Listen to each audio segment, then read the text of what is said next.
sometimes when you get some opportunities, you think of, okay, this is what I'm going to offer. Like it's a standard recruitment deal. I place reps and I get paid.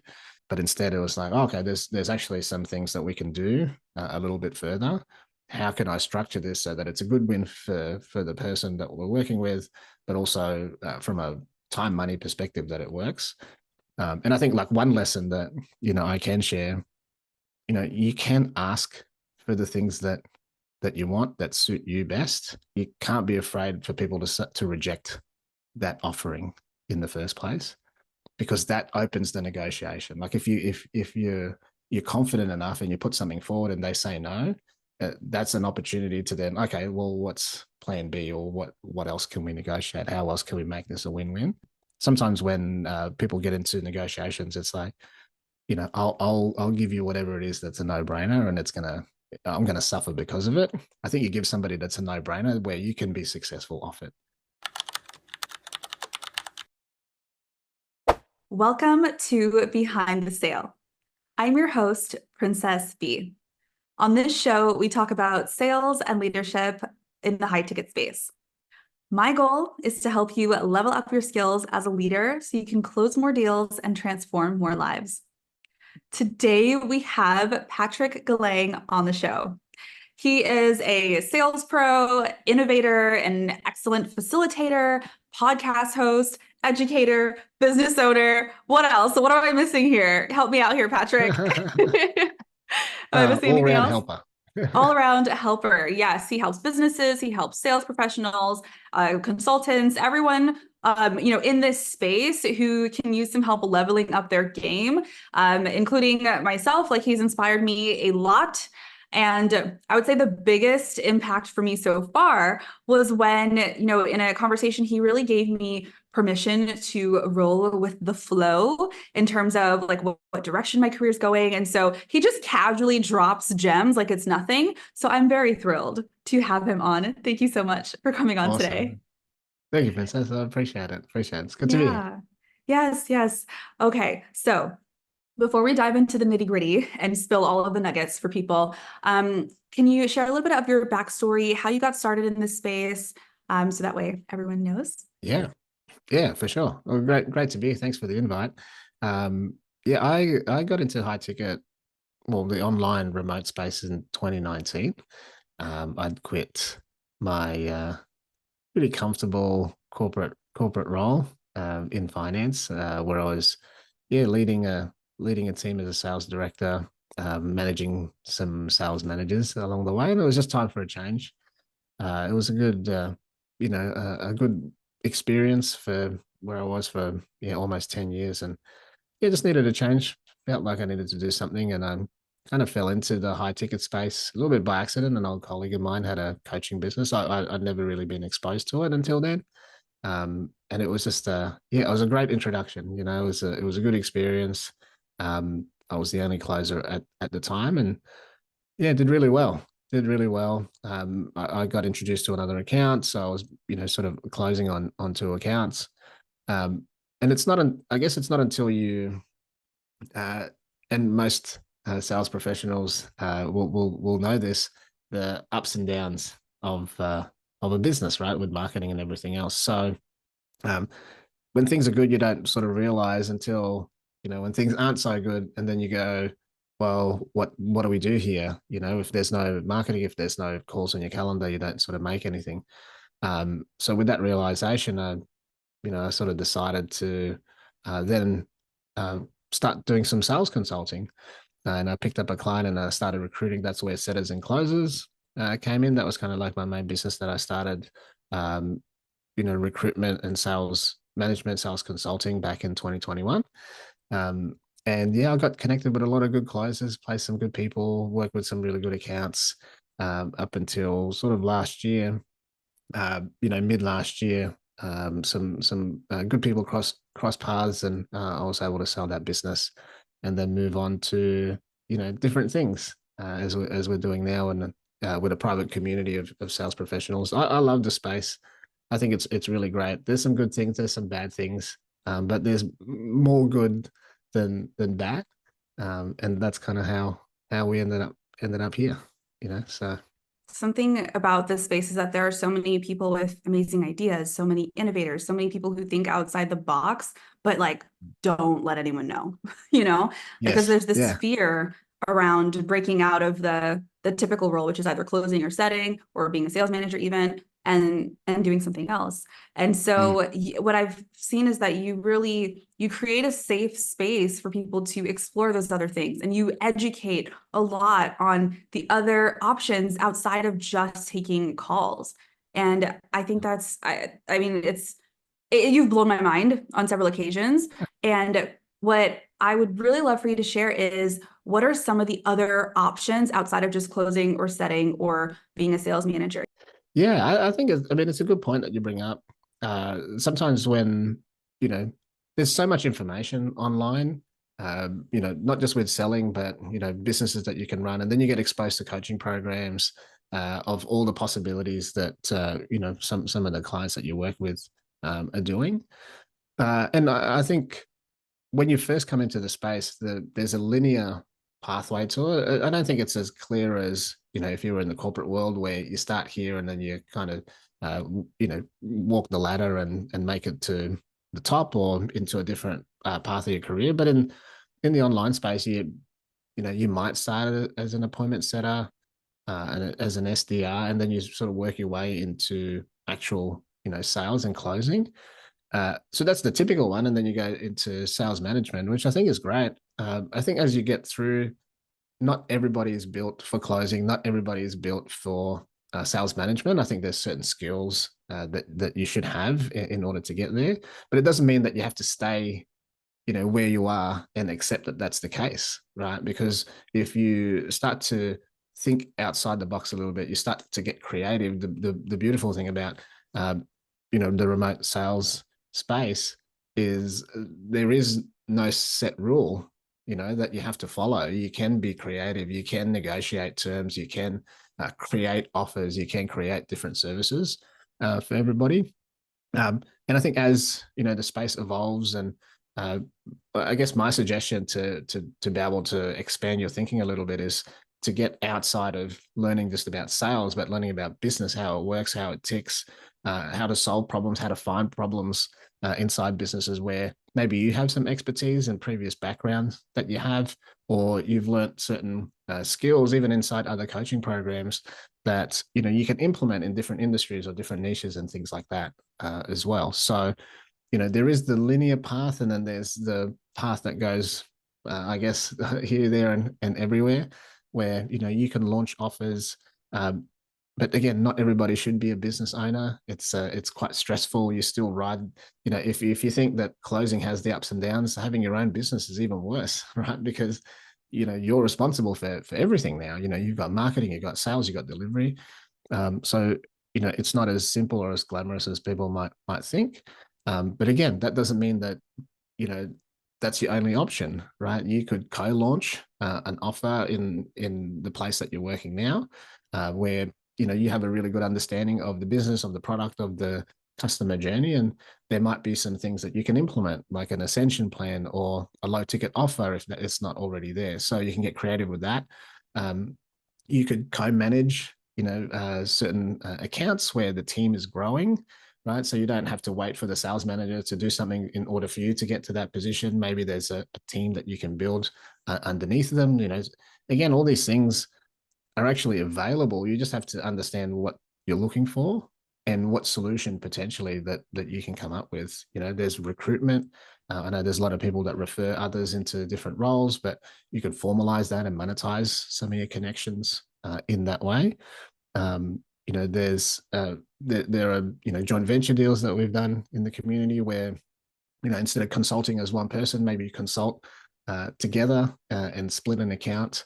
There's those things as well. Equity, if there's a good account that you're building from scratch, and you can take a piece of not just the commission but overall profits or overall value of the business as you go. It just, I guess, the limitation is your own limitation in terms of what you can do, right? And if you can expand what your ceilings are, then that's what you can bring to the table, right? So that's what makes it exciting, I think. Yeah, the name of the game is just providing value, just adding more value. That's it. That's all it comes down to. So any way that you can do that, it's like just go for it, right? Like the Yeah. worst someone could say is no. No, thank you. Yeah. Right? Yeah, exactly. So I think you do have to shoot your shot a little bit, wherever you can. And I think providing value as well isn't just about solving a problem. Sometimes it's being the innovator or the visionary, or just even sharing casual ideas. That could be dropping value. It could also be as simple as asking a question maybe that a person hasn't heard before, and gets them thinking about it. Like in a sales call, you ask a question and that's maybe you get a surface level answer, and then you get a couple of questions in, and then all of a sudden that person's having an experience like, oh wow, I didn't even think about any of that stuff, and that could be really valuable as well. Sharing your experience like you do, Princess, is like, I saw a post of yours the other day, and it was like, listening to it, and sort of reading some of the comments, it's like it triggers people, like in a positive way. I think that's sometimes when you trigger people in the negative way, that's also value, right? So Oh yeah. anytime you're sharing something that, especially from your experience, I think that in itself is also really valuable. Yes. Yes. And speaking of which, you share a lot. You share everything. Like you share in your collective, in the collective, your community, you literally pull the curtain all the way back and you share conversations that you've had to negotiate different kinds of deals. You share so much. Like initially, I didn't realize like how transparent you were with everything. And it is a massive value to show all of that. Why are you doing that? Because you don't have to. I think it's one of those things. Um, there's so much information, um, like people share on the internet, and because it's quite easy for some to be successful or to be perceived as reaching a certain goal or whatever it is. There's always going to be some sort of skepticism about it. I mean, I don't share it just because people are skeptical, but I kind of share some of these things inside the community to show the work that goes into it, rather than just, hey, here's the result, but here's how we got to that result, or here are the things that happened during that time that kind of validates the outcome, or whatever it is. And I think when I share some of these things, like if I've hit a certain win and hey, here's how it happened. I think if anything, I hope that it's simple enough that people can get something out of it. That it's not necessarily, hey, this was I went through all of these things. Like there's some simple things that people can implement as well, in order to be able to do that. So like there's some email threads that I'll share, or there's some WhatsApp chats that I'll share inside of hey, this is the outcome, this is kind of how the conversation happened. And I think sometimes I look at when people have results, or when people put stuff online, um, and like people will believe or can believe anything, right? But if there's some context behind it, I think it just makes it more useful and more powerful for some. So that's kind of why I do it. You're Yeah, actually you're inspiring me to want to pull back the curtain more and show more. And yeah, I think you should.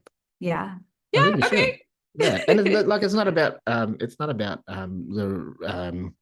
like financially. It doesn't have to be about that.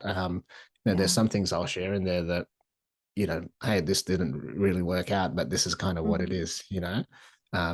So I think it's a good balance of those things. And I think like what inspires me the most is that when people have a process that they go through, it's not necessarily about the challenge, it's not necessarily about the win, but the work that goes into something. I think is, yeah, to me, what's inspiring. It kind of humanizes it a little bit more. Sometimes Yes. it's there's like two extremes to it. When people share their wins, and it's great, but I don't not really getting much out of it other than just the result. It's like Mhm. you tap them on the shoulder and you give them a kudos and pat on the back. um but it doesn't necessarily add much value, or Hmm. might not necessarily add much value to somebody because there's no context behind it.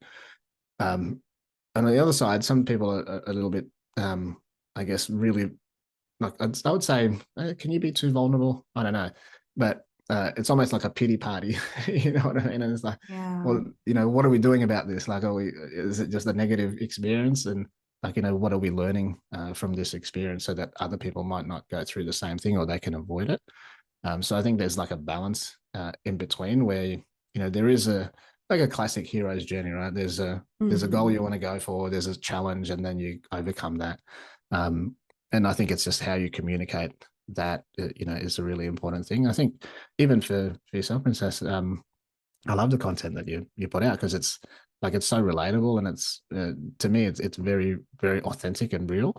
And I know some people will look at it and go, man, that's like I was in that situation, and like I want to do the things that you're doing, and from our conversations as well, like you got so much to offer. It's I think uh you're only at the very bottom of where I think you can go and you will go. So, and you can Absolutely. see that in your content too. It's really cool. I appreciate that. Honestly, like just in listening to you speak, I realized that you actually subconsciously inspired the last video that I put out where I broke down my framework that allowed me to have the transformation I had Yeah. Awesome. because yeah, seeing the content in the collective and seeing how you really break everything down, it's so much more valuable than just posting, "Hey, I did this cool thing. Woo! Win," you Yeah. know? So I want to do more of like pulling back the curtain and really breaking down how I did it so that way other people can do it too. So thank Mm. you for Yeah, inspiring yeah. that. Yeah, Yeah. no, you're welcome. It's really cool. It's good to see like um when again when people have this like just crazy transformation and then they break down where the principles are, or like this is kind of and I know like people talk about mindset. Sometimes they throw around the word mindset like it's not a big deal, but or sometimes throw around that it is a big deal, but sometimes it's just like the way you think, the way you process information, and how you distill like all the things that you've learned into Mhm. your own learnings. Do you know what I mean? And then that's a more shareable version of it coming from your own experience. And there's a lot of power sort of that comes behind that as well. So no one can live the same experience as you have. We could be in the same place, same time, and like we could be having the totally separate experience of that said thing, right? So I think that's Mhm. where human experience is really cool. Yeah, absolutely. And speaking of like just giving more value and all of that, like, can you talk about the recent 10K and 30-day challenge that you did? Like, because I think it's so cool. Yeah. When I first started seeing your posts about it, I'm like, okay, that's random, but cool. So can you Mm. explain the inspiration behind that? Yeah, I posted something in our messenger chat, in our group messenger chat, because I'd seen I don't know, maybe it was just the algorithm just throwing me a bunch of stuff, but it was just like make 10K here. Hey, do this so you can make 10K. Start as a closer and make 10K. Like it was just so much of it. I was like, whoa, that's pretty full on. So I asked the group, I said, like, hey, what would you guys do if you had to make 10K in 30 days? And then I think maybe like a few weeks after that, I was just reviewing, what sort of the next steps. I was just doing a bit of an audit, and I thought I've got a little bit of time. I've got some clients that I'm working on handing off to others to kind of manage or take over. And I thought, rather than asking people and waiting for people to kind of give me some ideas, I thought I might do it. Like, what can I do? It's the end of May, as and looking into the next month. And I thought, oh, I might do a 10K in 30 days. Let's see what I can do from new revenue channels, not like existing things that I already had. And so I thought, what's the best way to do it? How can I document this? So I'm either going to make it or I'm going to fail, right? That's what I was thinking in my head. Like I'm either going to, uh, do a really good job of it, or, I'll put it out there and yeah, it's not going to be, I'm not going to get the result, but I think I can still add value to some. So um, I thought, and I went through all these things like, fear of failure and, what if I make it? And then what happens next? So I went through all of that stuff like normal. Um, and then I guess that's kind of where I thought about, okay, well, my usual principle of if you're going to do anything, what's the path to least resistance? Like, how can you get it done as easily and as quickly as possible? So when I started doing that challenge, I thought, okay, well, obviously 30 days, you can't run ads, you can't really run any marketing, to be able to do that in 30 days. Yeah. So what's my network like? Like what have I done in the past that's easy to implement? Who's in my network? What sort of things can I actually, implement and reach out to people for? So, I'd always done recruitment for the since 2021. So that was the obvious thing to do, is to, look for some sort of recruitment, look back at my existing clients or past clients to see, where some things maybe that I can add value to them. And that's kind of what I did. I just reached out to some people, some new people I connected with, some people that I'd connected with in the past. Obviously, I looked at my audience and what can I offer my audience that would be really quick and really easy. Um, yeah, a lot of that happened actually like within a week and a half, where I'd put some of these things already in motion, and then the result of it or the outcomes of it, towards the end of June, when things are already in place. So I did a recruitment deal that was really really good, and looking to scale that now, to repeat the process this month. I did a consulting, a small consulting offer. I did an internal offer with the collective, you know, um, and I think there was one other recruitment deal that I did that, yeah, instead of I blitzed past the 10K, um, you know, not easily, but I got over it by a little bit. It looks easy. It's so cool too that you leveraged like newer connections too. It wasn't just the people who know and love you already. Yeah. So it shows that anyone can do it, right? Yeah, off cold too. I just did it like a almost not quite cold. I was already connected, but I hadn't spoken to that lead for a long time, and it was just a post, and I've reached out. You know, hey, I've got, you're looking for this. I've got this. Should we maybe talk about it, or can you give me some more information? I got some more information. We got talking about it. It could have been like an easy referral or something like that, but in true like collective and entrepreneurial fashion, I kind of thought, well, how can I get creative with this? Like, what can I do with it? And now it's something that it can actually scale. So, sometimes when you get some opportunities, you think of, okay, this is what I'm going to offer. Like, it's a standard recruitment deal. I place reps and then I get paid. Um, but instead, it was like, oh, okay, there's actually some things that we can do a little bit further. How can I structure this so that it's a good win for the person that we're working with, but also from a time money perspective that it works.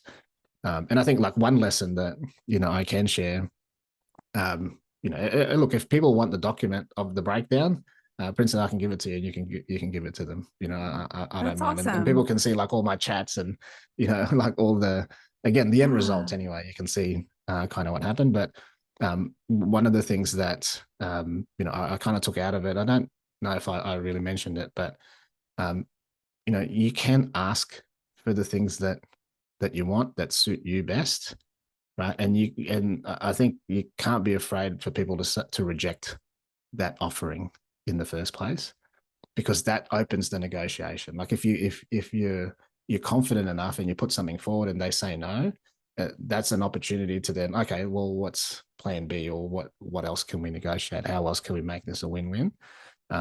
So when sometimes when people get into negotiations, it's like, I'll give you whatever it is that's a no-brainer, and I'm gonna suffer because of it.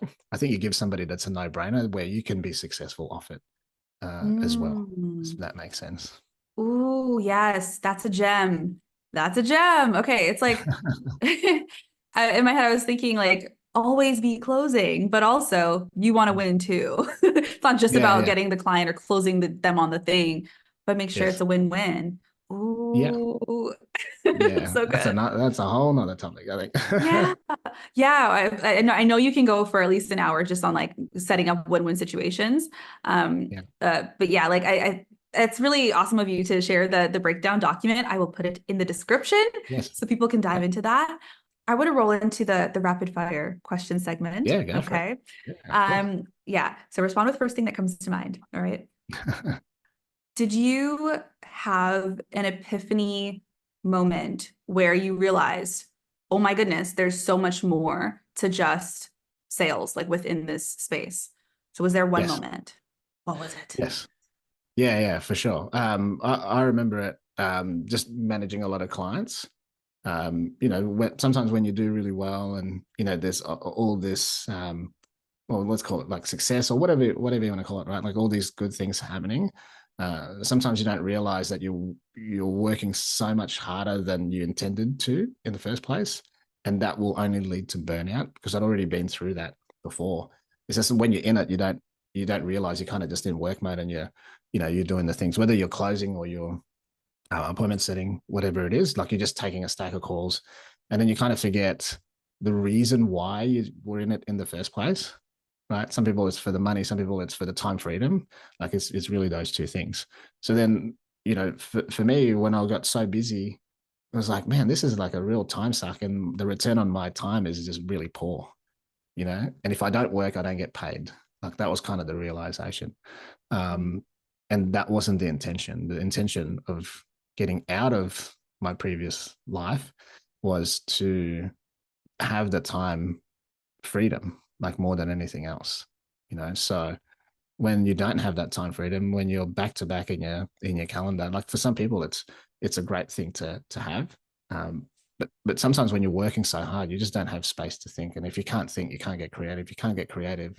There's not a lot of room that you can expand and grow to. So um, that's kind of the moment, I guess, for me that I needed to do something other than selling, other Mhm. than even being in the recruitment business, because I was always working with clients. I was always working on accounts, managing teams, taking calls, and you just can't do it all. So that was kind of that moment. Solid. Okay. What's a memorable insight or lesson that you learned from a guest that you interviewed on your podcast? Oh, there's so many. there's there's so many. One that I do remember. It was an interview with Tanner Chitisner. Mhm. And at the time, he interviewed a whole bunch of, multi-millionaires, billionaires, people who have sold their business. Um, and I asked him like, how did these people start their like $1 billion ideas, right? And he said it was so stupidly simple that he was frustrated at the answers that they would give. And he said, they were doing random things during the day. There was a problem that annoyed them, and then they went to fix it, and then it turned into like $1 billion app or $1 million exit. Um, and he said that was there anything else, like any insight, any like golden nugget that you can do? He goes, no, had a problem, saw it, fixed it, it scaled, and then here we are. And then that was like the Wow. common theme for most of these people. So what I got out of that is um, like sometimes we try so hard to get somewhere that you don't allow it to come to you. So to me that was probably it was the simplest thing. And like even for me, I was a little bit annoyed, like, oh man, I really wanted to get the juice out of that. And it was like, no, had a problem, fixed it, and then that's kind of where we were. So that's probably my most memorable thing. That makes sense why you have this like just roll with the flow kind of approach to career advancement, like making that next move. Mm. That's like the advice that you gave me is just like, no, don't stress about having to do one thing or the other. Just see how it unfolds. And I was like, oh, Mm. I guess I could do that. Yeah. Yeah. And yeah, and I was able to do that. And what, like a week later after having that conversation, Yeah. now I'm coaching and I'm Yeah. like, cool. Yeah. So Yeah, that good. wasn't, yeah, I didn't even know that was even a thing like at the time when we had that conversation. So Yeah. really cool. That's something I recommend everyone take that advice is just like if you're stressing about the next move, like there's more, just let it come to you. You'll see based on what the people are wanting, you know? Yeah. So along those Totally. lines, my next question is actually if someone knows that they want more, maybe they're a closer, Mhm. setter, even maybe a sales manager, but they don't know Yep. which direction to take their career, what are two Yep. questions that they should ask themselves? Yeah. Oh, that's a good one.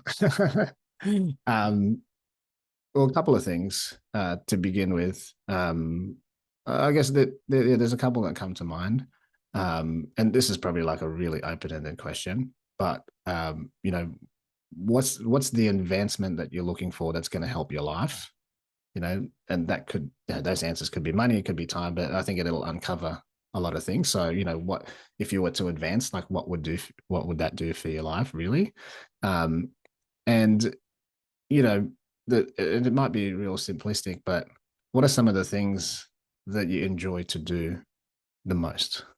I think that in itself is again that's a pretty big question. It's fairly open ended. You might not like being on the phones all day, or you might love it, and then that's kind of you can start working down those pathways or avoid those pathways if you can kind of figure that out. So yeah, what does advancement mean for your life? And then what do you enjoy to do the most or dislike to do the most? I think those two questions will get you started. Yeah, I think that's solid. It's sometimes the most simple questions that lead to the biggest epiphanies. Mm. Yeah. You have a few projects in the works. I'm Yeah. curious what's the most exciting project that you're working on right now? Yeah. So right now, the like my main project, we've got a home loan business. So I'm partnered with a good friend of mine, where we've got a non-bank status. So we've actually got a non-bank um, home loan business, which is really cool. I've been working on that for quite some time, like nearly over 18 months now.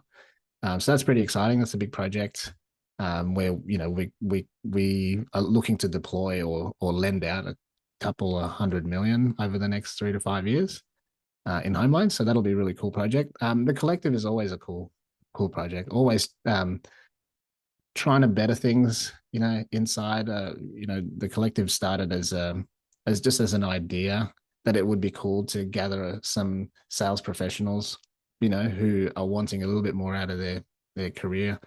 Back in January, and the group's evolved so much over the last 6 months that I think that's kind of like my passion project. I would say it's just I'm so connected to all the people, inside the community. I love having these conversations. It's just so cool because it helps me get creative. It helps me, level up at the same time to, provide as much value and create that space, for our members. That's probably like a really exciting one. And then inside the collective is all these projects that come up that is, Yeah. really exciting. So, that recruitment project that I took on last month, where I'm recruiting for an agency as a talent advisor. So I just came up with this. That's a cool title. I'll be a talent advisor, and I think that will in itself will scale. We'll probably look at up to 10 closes maybe a month or 5 closes a month between that sort of range, and that's got some really good um, recurring revenue, inside of that as well. So that's a fun project, and all the people I meet through that I think is cool. So. Yeah. Oh my Mhm. gosh. Okay. The lone one, super cool. You're casually like, yeah, a few 100 million, no big deal. That's really dope. But yes, the collective as well is amazing. You know what I do? This is what I do on Friday nights now. Like literally last weekend, I blew off a date so I can just sit home and scroll through the collective and watch the content and read the posts.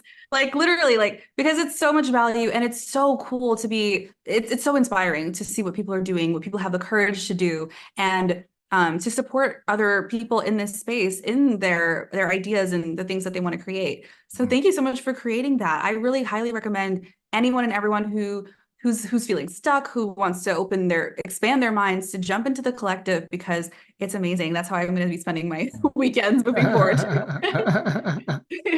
Thanks, Miss. I appreciate that. Yeah. And I'm curious how you stay inspired. Like I feel like you kind of stole the answer to that. You mentioned the like having those conversations, but is there anything else that you do to stay inspired and to keep innovating? Because I want your brain. So Yeah, well, like I mean, everyone's got their source of inspiration. Like if you think about, what your why is, sometimes it's tough. It can be a little bit vague. Like for me, I mean, I've got a 4-year-old, well, near 4-year-old now, in a couple of weeks. And like to me, what keeps me motivated is being able to go to or not missing anything that she goes through. Whether that's in her dance classes or going to the beach or taking her to a theme park, like doing any of those things. Um, Whenever I want to is kind of like a luxury that I don't take for granted, um, and that keeps me inspired, to then go and be creative and try to learn sort of so that's kind of where it comes from, and then from a practical sense, well, the people I'm connected to is really inspiring. So people inside the collective, whether they're because some of them I feel um, are well more advanced than where I am or where I was at the stage that they're in. So that's super inspiring. Got people like yourself who are going through the steps, and when I see that like, again, I use it as an example, Princess, because it is a great example. Um, when I see that you have a pathway that you want to go down and you're doing the things to get there, like to me, that's super, super inspiring because there's so much information out there. There's so many things that you can learn, and there's so little that people do with it, you know. And to see somebody actually Yes. do it and then get success off that, I mean, it's really cool. I think that's super inspiring. So, I get to see that all the time. Um, and then just some of my networks is where I've got a pretty good network of business owners who are very successful, in their own right in different fields. So when I get to chat to them, they just casually talk about like big deals like they're nothing, right? Like they just yeah, Yeah. like we just did this deal like it was like 10 million bucks, and we had to put in $5 million, and yeah, I mean it should work pretty well. It's like, yeah, okay, cool. That those are pretty good numbers. So, I get really inspired by that, and one suggestion that I do have, if you really want to get inspired, is just to network outside of your own niche, your own industry, your own bubble. So then you can bring that back in, into your space. And I think that's where I think people are missing out if they kind of keep insular to where they are, because there's only so much you can learn inside of it. And if you go outside, then all of a sudden you bring something in that's from a different industry that worked really well, and you adapt it, then you're an innovator for that space in itself. You don't have to be an Yes. innovator where, okay, I got to come up with a new shit all the time. You can be inspired by things outside and kind of bring it inside, so Yes. This actually inspires me to bring on people from different niches onto the podcast who can offer things that would really help people in this space. Like I took a mm. baby step in that direction where Oh yeah, I have nice. an episode coming out with a woman who her focus is like the corporate C-suite, like that kind of, so it's still sales, but Oh it's a little bit yeah, outside of, high ticket coaching, for sure. and she had a lot of gems to offer. So I'm excited to drop that one Yeah. too. Oh, But that'd be yeah, cool. I'm gonna keep doing some of that. It's like I don't even know how Yeah. to find these people though. Like that was like a fluke. Yeah, for me, I when I get on certain accounts, one of the things that I look at obviously is the founder, and I just build a Oh really good yeah. relationship with them, and I start to tap into their network as well. I think that's a good place to go just in your immediate future if you're an account. Um, so that kind of opens some doors into other things. And then if you're interested in a particular niche, if it's fitness, if you're interested in SaaS companies, if you're interested in venture capital, if you just start connecting with them, on LinkedIn, usually outside of Facebook, you'll find different people. Good to know. LinkedIn, on X, there's a lot of people there that you can, just strike up a conversation with, or you just like generally just follow the path and follow their content. I mean, even that's enough to, kind of spark interest. And then just maybe like a random reach out if you want to chat to them. Most people are open to it. It's like, yeah, it's pretty wild. So I'm inspired to shoot my shot all over like all different niches. Like I'm gonna do that. Yeah, I'm gonna I'd go challenge for it. myself to do that Yeah, I would this go for it. weekend. Yeah, Okay. I think one good place, especially for salespeople, just in general, it depends on the niche, but there's the niche that's your audience, right? Like you Mhm. connect with people in that way. Um, and then I was saying this in a call, I think it was yesterday. But sometimes you can build your audience like on the peripheral of what your main audience is. So the example that I was using is like if your audience is salespeople, the peripheral audience would be business owners, right? Because that's who Mhm. salespeople connect with, is with business owners. And on the flip side of it, if you're connected to a lot of business owners, who run sales teams and everything else, the peripheral audience would be salespeople or marketers because that's who interacts with business owners. So, then all of a sudden you're connecting with all these peripheral audiences. Now you can be this connector of people, right? If people need certain things, you just have the contacts. And some people are really good at doing that and they leverage their connections into other things. Mm. But that's how you can be known in different places that interconnect with each other. And I think that's a real valuable thing to have. You know what I mean? Absolutely. Heck Mm. yeah. Yeah.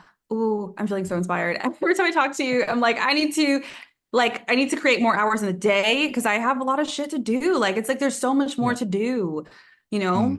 Oh, oh. Mm. Okay. So, oh my goodness. Okay, I'm gonna hit you with a curveball for this last Yep. question. What's a question that you wish people would ask you when you come on a podcast? Oh, that is a curveball. That is a good question. What would I want people to ask me? Um, well, one thing that people don't ask me is how I think about things. Like, how do I look at things from different angles, different perspectives? Usually, people will ask, tactically, like how things happen. But I think you asked a couple of those questions, which was really cool. Um, but sometimes it's like, how do you think about the things that you do, or how do you think about the strategies that you come up with? I think that in itself is pretty cool. That's what I try to get out of anyone that I really, instead of picking their brain for a particular strategy, how did you do X, Y, Z? Mhm. It's like it's almost like, you know, how did you do X, Y, Z, and why did you do X, Y, Z to get to that? What were you thinking that made you implement that? I think that's kind of a cool one. Okay, so boom, I got you right now. Here we go. How do you think about how to approach networking so that way you make powerful connections? Yeah, yeah. See, that's a good question. Yeah, and look, in terms of that, so most people will network for the sake of either having a relationship or getting something back. When I think about networking, it's, well, I think about what, hey, how can this person benefit me as well? Like, I do think about that, but I think, what can I do in order for them to want to do something with me? You know what I mean? Whether that's, for example, I'll use us as an example, right? Mhm. Um, and I even invited you to the collective, and you accepted it, and I thought you were joking. This is, tell me how Yeah. funny it is. Yeah. Where we got. I mean, first things first. I really enjoyed your content, so I dropped you a comment, if you remember. I said, Princess, I Yeah. love your content. Like, literally, I just enjoyed it, so I thought I'm gonna just tell her that it was really cool, right? So I had zero intention of doing anything else other than just to say it was really cool. And then I knew, because of our bubble is so small, that at some point we would get connected, either just because there's some things that we can work on, or someone would connect us. And the timing was right. I had something, and we got connected through a connection. So again, my intention is like, okay, at some point, maybe Princess will want to do some work with me. So let me help her first, right? Let me help you get into this thing, and like the connection that I put you Yeah. with. We got a little bit creative with that, and then through that process, I got to know a little bit about your goals, right? And I thought, oh wow, these goals actually align with something that I have. So why don't I just put it out there, And I kind of did it as a joke, Yeah. um, because I thought, oh, this would be really beneficial. I'm just going to drop it anyway. Hey, you should join the collective. It'd be a good place for you. And then, if you don't ask, you don't receive, right? So, you say, yeah, like let's do it. Um, so that's kind of how I think about it. It's like, firstly, at some point, we would connect. At some point, maybe we can, do something, but I don't really know you just yet. So, when the time came that I could add some value, that's what I tried to do. And obviously, you felt that that was a beneficial thing to have, right? So Yeah, that's what I huge. think about when I connect with people. Like, again, first and foremost, I go, okay, if I connect with this person at some point, maybe we could work together. If it's just a random connection and I look at it and I go, well, we're not going to share any sort of interest really, so I don't even worry about it. But if I think Mm. that there could be, then okay, cool. Let's see how I can add some value. And at some point, you know, uh, this is what I was saying to the guys is like, when you build network equity, it's like you make a couple of deposits, and at some point, maybe I'll try to withdraw some of that back. Hmm. So that's kind of Yeah. what I think about. I definitely look at you as a master at creating strong connections, because yeah, you have the receipts. So if anyone wants to learn more about how to do that, I know networking is like a big thing right now. It's a big topic of discussion, Yeah. of a lot of interest, because people are realizing like, okay, fine, I guess I do need to like form connections outside of just the team I close on, for example, Yeah. Yes. So you're a For great sure. resource for that. Before you go, as the guest of honor, can you please propose a challenge for the audience this week? Oh, okay. This could be, just a general thing for anyone, but I know for sure that most salespeople are always looking to better themselves, right, or progress and do whatever it is. And I think for most part, they get stuck because they think too much about what they can do or they can't do.